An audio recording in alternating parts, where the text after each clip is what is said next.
गेल्या 2 दिवसापासून जे चालू आहे आपल्या शास्त्रीनगर दवाखान्यात जे प्रकार घडला त्याच्यावरनं जे चालू आहे त्याच्यात कुठेतरी आम्हाला राजकारण होताना पण वास द्यायला लागला की काही गोष्टी ठीक आहे, तुम्ही एक काळी बाजू दाखवताय, एक पांढरी बाजू दाखवतायत, परंतु मधला ग्रे एरिया तुम्ही दाखवत नाहीये. म्हणजे तुम्ही दाखवतायत, काही चॅनलने दाखवलं पण ते, पण तो आमचे तेच म्हणणे आहे की रमेश म्हात्रेने जे केलं त्याचं समर्थन होऊच शकत नाही, त्याचा आम्ही त्रिवार निषेधच करतोय. ही घटना घडायलाच नाही पाहिजे होती. परंतु आमचं म्हणणं त्याच्या पुढे जाऊन असे आहे की समजा रमेश म्हात्रेच्या जागी त्या महिलेचं नातेवाईक असता, त्याने हा प्रकार केला असता तर, आणि मग हा प्रकार का घडला? दवाखान्याच्या ज्या सुविधा आहेत त्या पुरेशा आहेत का? प्रशासन तिथे पुरा पडतोय का? तर नाही पडत आहे. हे सत्य आहे ना.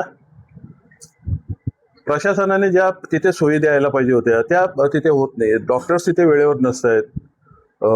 जो स्टाफ असतो तो ॲरोगंटली वागतो. या अनेक तक्रारी आमच्याकडे येत असतात. त्या अनुषंगाने आम्ही माननीय आयुक्त साहेबांकडे मागणी करायला आलेलो की याच्यात काय काय गोष्टी आहेत की तुम्ही तिथे जे डॉक्टर्स आहेत, ज्यांना काही कंत्राटी आहेत, त्यांच्या हजेरी वगैरे व्यवस्थित होतात की नाही बघा. दिवसातनं दर तासाला त्यांच्या ड्युटी आवरमध्ये त्यांची हजेरी घेतली गेली पाहिजे. या स्टाफचा लेखाजोखा ठेवला पाहिजे. तुम्ही तिथे मेडिसिन आहेत की नाही बघायला पाहिजे.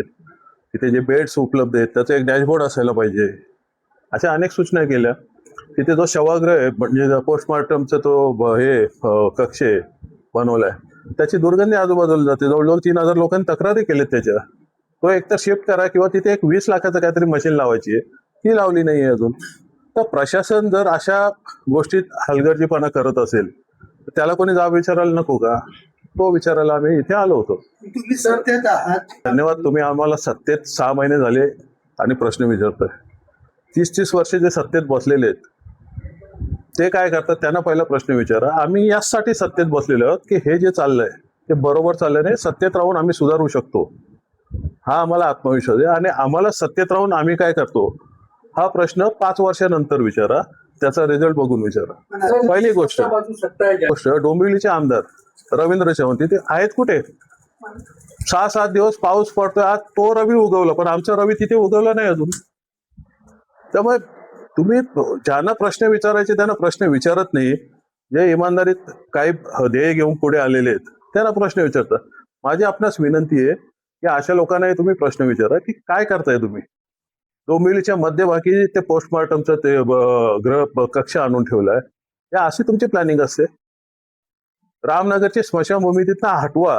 गेले कित्येक वर्ष आम्ही बोलतोय, लोक तिथली मागणी करतात, ती हटत नाहीये. या ज्या गोष्टी शहराच्या बाहेर असायला पाहिजेत त्या शहरात आणतात, ज्या गोष्टी शहरात असायला पाहिजेत त्याचा थांगपत्ता नाहीये. त्यामुळे सगळा हानागोंदी कारभार चालू आहे. आणि तेच दाखवायला मी लोकांसमोर आलेलो की ह्या गोष्टी सत्ताधारी जेवढे जबाबदार आहेत तेवढं प्रशासन पण जबाबदार आहे. आणि लोकांचा उद्रेक का होतो? पुन्हा एकदा सांगतो, रमेश म्हात्रेंनी केलं ते चुकीचं आहे, पण त्यामागची भावना, त्यांचा तापट स्वभाव सोडून द्या तुम्ही. परंतु एखादा नातेवाईक असता, त्या महिलेला किंवा त्यांना ज्या प्रकारे शिवीगाळ केली याचं समर्थन होऊ शकत नाही, परंतु कुठेतरी रागाचा उद्रेक होतो याचा आपण उहापोह करणार आहोत की नाही. आम्ही या संदर्भात आयुक्तांना स्पष्ट प्रश्न विचारला की गुन्हा दाखल करायला तुमच्या प्रेमायसेस मध्ये, तुमच्या प्रॉपर्टीत जर असा गुन्हा झालाय तर तो गुन्हा दाखल करायला वेळ का लागली? आणि तुम्ही आम्हाला किंवा पब्लिकला इथे स्पष्ट त्याचा वस्तुनिष्ठ अहवाल सादर करावा. तुम्ही सर्व फुटेज बघा. 5 मिनिटाचं फुटेज बघून ती घटना काय घडली सांगू शकत नाही कोणी. सगळे फुटेज काढा, त्याच्या मागे काय घडलं, पुढे काय घडलं, किंवा तिथे काय घडतं बघा जरा. त्याचा एक आढावा घेत जा, जिम्मेदारी ठरवा, त्यांच्यावर कारवाई करा. या सगळ्या गोष्टी त्यांना आम्ही सांगितलेल्या आहेत. मनसेची पुढची भूमिका काय? जिथे आम्हाला पटत नाही तिथे आम्ही जाब विचारणार आणि अशीच आमची पुढे वाटचाल असणार. जबाब भाजपलाच विचारणार का? कारण ती पण भाजपचेच आहेत ना, त्यांचंच नाव घेतलं मी. मित्रपक्ष वैद्यकीय शिक्षण मंत्री होते, 4 टाइम आमदार आहेत. केलं काय डोंबिवलीत? डोंबिवलीची डोंबिवली करून ठेवली. म्हणजे लाज वाटायला पाहिजे अशा लोकप्रतिनिधींना की तुम्ही काही न करता ते फक्त ते कमळ लावून मैतावर आणि बारशावर जाऊन नाही होत. लोकांची कामं करायला पाहिजेत. करा. आपण सगळे पाहताय की त्या दिवशी जो घडला विषय होता, त्या विषयामध्ये जे घडलं ते चुकीचं घडलं आणि यापुढे असं काही घडू नये यासाठी प्रशासनाने तसंच महानगरपालिकेच्या कर्मचाऱ्यांना काय कमी आहे, काय तुटवडा आहे, त्या संदर्भामध्ये आम्ही एक त्यांची बैठक घेतली, त्यांची विचारपूस केली आणि ते पुढील काळामध्ये त्या सर्व सुविधा कशा पुरवता येतील यासाठी प्रयत्न करा. कसं आहे, जे नगरसेवक आहेत ते भारतीय जनता पार्टी आणि शिवसेना भाजपा युतीचे आहेत आणि आम्हाला पूर्ण विश्वास होता की आमच्या युती पक्षामधील खासदार साहेब असतील किंवा शिंदे साहेब असतील ही योग्य ती त्यांच्यावर कारवाई करतीलच. शिवाय प्रशासनाने काय कारवाई केली तर आपण पाहिली असेल की जे सरकार म्हणून किंवा जे कायद्याने जे होतंय ती कारवाई त्यांच्यावर झालेली आहे, त्याच्यावर केस नमूद झालेली आहे. त्यामुळे आणि शिंदे साहेब असतील किंवा खासदार साहेब असतील, आमचा त्यांच्यावर विश्वास आहे की ते काय कारवाई करणार. पण ते इथे येऊन जर त्याविषयी काय बोलण्यापेक्षा थोडंसं आम्ही शांत बसून कसं आहे, काही अडचणी असतात, त्या अडचणींमुळेच ऍक्च्युली हे महानगरपालिकेचं हॉस्पिटल आहे, त्यामुळे सिव्हिल हॉस्पिटल नाही. लोकांची मेंटॅलिटी काय होते की हे सिव्हिल हॉस्पिटल समजून ते लोक त्यांना सगळ्या सुविधा घेत पाहिजे. पण महानगरपालिकेमध्ये ज्या हॉस्पिटल त्यामध्ये काही नियम आहेत, काही त्यांची ठरलेलं आहे, लिमिटेशन आहेत, त्यामुळे ते सगळ्या सुविधा लवकर कसं गुन्हा झाला दाखल झाला ना गुन्हा ते सांगतील पण माझं असं म्हणणं आहे की त्यामध्ये की तुमचं म्हणणं की गुन्हा दाखल झाला नाही तर सगळं प्रोसिजर करायला थोडा वेळ लागणार. आयुक्त कुठेतरी कमी पडले नाही का या सर्व प्रकरण? आयुक्तांनी बाजूच घेतली नाही स्टाफची, त्यांना बाहेर उभं केलं. असं कसं बोलता? केस झालंय पण झालं आहे. चव्हाण साहेबांनी पत्र दिलेलं आहे, कधीच दिलं म्हणजे मागच्या मागच्या टर्मला त्यांनी पत्र दिलेलं आहे आणि त्याची प्रोसिजर चालू आहे. अडथळा म्हणतात, नेमका अडथळा खूप. सर्वांना माहितीच आहे काय अडथळा आहे, सांगणं काय वेगळं वाटत नाही. कारण आता तुम्ही सत्तेत आहात, सगळे तिन्ही पक्ष तुम्ही एकत्र आहात, तरी विरोधकच नाही, तरी अडथळा काय? मग आता नक्कीच होईल तुमच्या म्हणण्याप्रमाणे. विरोधच कोण नाही म्हटल्यावर अडथळा दूर होईल. आता दूर 100% दूर होणार. तुम्ही मध्यस्थी करणार आहात? करू ना, तुमच्या सहाय्याने होईल. आम्ही म्हणतो म्हणून आमचा कोणी विरोधक नाहीये, कारण भारतीय जनता पार्टीचे 50 नगरसेवक आहेत, त्यामुळे आणि शिवसेना भाजपा युतीचे 103 नगरसेवक आहेत, 103 नगरसेवक. त्यामुळे आम्हाला विरोधक जे आहे ते तुम्ही बघितलं असेल, ते विरोधक लढले पण आणि समाविष्ट झाले पण, त्यामुळे त्यांच्याबद्दल काय सांगणार? त्यांना विचारा ना तुम्ही, आम्हाला विचारा. म्हणजे 10वीच्या प्रश्न 8वीच्या मुलांना विचारते तुम्ही. तेव्हा तुम्हाला ही जरा थोडासा गैरसमज आहे. ज्या दिवशी घडलं त्या दिवशी स्वतः मी आणि चव्हाण साहेब आणि दीपकजी काही गटांचे सगळे आम्ही डॉक्टरांशी संपर्कात होतो, शुक्ला मॅडम संपर्कात होतो, त्यांना चौकशी केली आणि हे बोलल्यावर याचा प्रश्न नाही. पण आता सर गोष्ट घडली आहे ती अतिशय चुकीची आहे, ती निंदनीय आहे. पण जे नगरसेवक रमेश म्हात्रेचे नगरसेवक आहेत, यांचा स्वभाव तुम्हाला सगळ्यांना परिचित आहे. ते तापट आहे, त्यांच्याकडनं ती मोठी चूक झालेली आहे. पण तेही युतीमध्ये नगरसेवक आहेत, आमच्या परिवारातले आहेत. आम्ही तर नक्की समज देऊ, भारतीय जनता पार्टीमध्ये तर नक्की समज देऊ. पण जे त्यांनी केले अतिशय चुकीचं आहे, त्याबद्दल आमचा काही म्हणणं नाही. ते घडू नये. आम्ही एक परिवार म्हणून वापरत आहोत, आम्ही त्यांना समज देऊ. आता केले परिवाराच्या लोकांनी काय केले तर त्यांना तर मग शिक्षा झालेलीच आहे ना, केस वाढलेलीच आहे.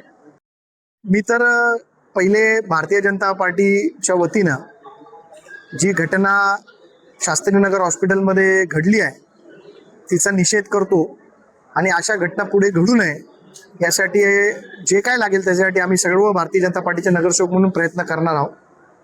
आणि मगाशीच कोणीतरी सांगितलं की आम्ही 4 दिवसानंतर 5 दिवसानंतर इथे उपस्थित झालो, परंतु मी आपल्याला सांगू इच्छितो की ज्या दिवशी ही घटना घडली रात्री, त्याच्या नेक्स्ट डे सकाळी इथल्या ज्या CMO आहेत सादिया मॅडम, त्याचबरोबर शुक्ला मॅडम यांच्याशी रवींद्र चव्हाण साहेब, मी, त्याचबरोबर नंदूजी परब, शशिकांतजी कांबळे, आमचे उपमहापौर, आम्ही सगळे संपर्कात होतो आणि त्याचा तुम्ही पुरावे देखील मॅडमकडनं घेऊ शकता. आणि आम्ही सातत्याने त्यांना हेच सांगत होतो की जे आपला स्टाफ आहे त्यांच्या पाठीशी आम्ही खंबीरपणे उभा आहे. जी घटना घडली तिचा आम्ही तीव्र शब्दात निषेध केला. त्याचबरोबर डॉक्टरांना लागणारी जी काही मदत असेल ती आम्ही करू असं आम्ही डॉक्टरांना सांगितलं. त्या पद्धतीने आपण म्हणजे सूर्य असतो, सूर्याकडे बघून थुकायचं नसतं. जे सूर्याकडे बघून थुकतात त्यांचं काय होतं ते तुम्हाला माहिती आहे ना. म्हणून मला जे कधीतरीच उगवतात त्यांच्याबद्दल मला जास्ती टीका करायची नाही आणि मला या गोष्टीमध्ये राजकारण आणायचं नाही. मला एवढंच सांगायचं आहे की या हॉस्पिटलसाठी ज्या ज्या गोष्टी लागणार आहेत त्या आम्ही सातत्याने करण्याचा आमचा प्रयत्न आहे. कल्याण आणि डोंबिवलीची लोकसंख्या मोठ्या प्रमाणात वाढली आहे, परंतु आपण बघत असाल तर इथे कित्येक वर्ष सिव्हिल हॉस्पिटल सारखी एक सुविधा लोकांसाठी नाही आहे.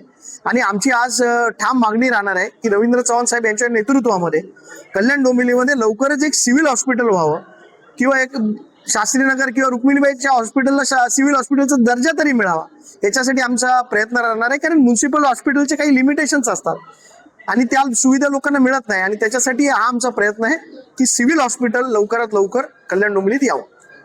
तुम्हाला थोडंसं मी करेक्ट करतो की केंद्र सरकारकडनं जो पैसा येतो तो फक्त सिव्हिल हॉस्पिटलला येतो. सिव्हिल हॉस्पिटलच्या डॉक्टरचा पगार 98,000 असतो आणि म्युन्सिपल हॉस्पिटलच्या डॉक्टरचा पगार 60,000 असतो. तर आमच्याकडे डॉक्टर येणार कसे? जर आम्हाला दर्जा मिळाला तर आम्ही पगाराची वाढ करू शकतो आणि चांगले डॉक्टर्स इथे येतील ना. आणि मी तुम्हाला बघा, आता आम्ही 1 तास झाला हॉस्पिटलमध्ये आहे.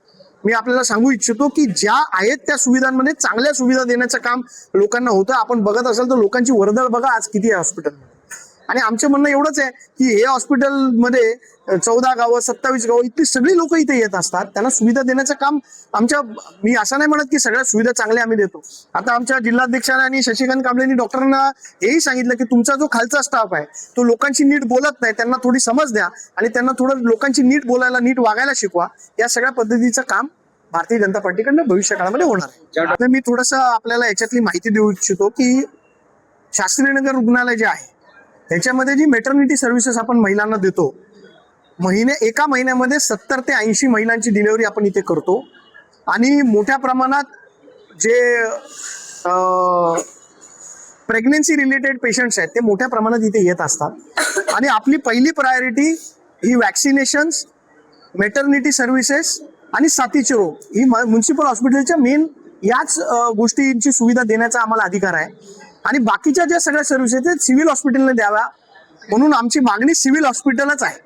सगळ्यात मोठी मागणी आमची आहे की कल्याण डोंबिवली महानगरपालिका क्षेत्रामध्ये लवकरात लवकर पालकमंत्र्यांनी सिव्हिल हॉस्पिटलची मागणी आमची मान्य करा. आत्ताच आयुक्तांशी आमचं बोलणं झालंय. 24 तास पोलीस संरक्षण हॉस्पिटलमध्ये असणार आहे. आता बाहेरची जी केबिन आहेत त्या सगळ्या इलिगल केबिन तोडण्याचं काम आज होणार आहे आणि तिथे लवकरात लवकर सुरक्षा रक्षकाची केबिन तयार होणार आणि तिथे सुरक्षा रक्षक आम्ही पालकमंत्र्यांची सर्व भारतीय जनता पार्टीचे नगरसेवक मिळून भेट घेऊ आणि त्यांना सांगू लवकरात लवकर सिव्हिल हॉस्पिटल आम्हाला द्या, जेणेकरून लवकरात लवकर पालकमंत्री साहेब देतील आम्हाला सिव्हिल हॉस्पिटल. त्यांच्या परिवाराबरोबर आमची सहानुभूती भारतीय जनता पार्टी म्हणून आहे. त्यांना लवकरच आम्ही भेटू.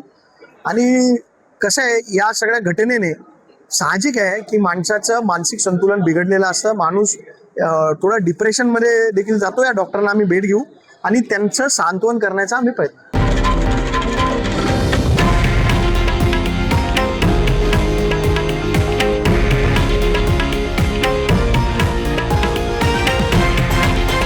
हे आहे देशातील नंबर 1 न्यूज नेटवर्क आणि आपण पाहत आहात TV9 मराठी, एकमेव.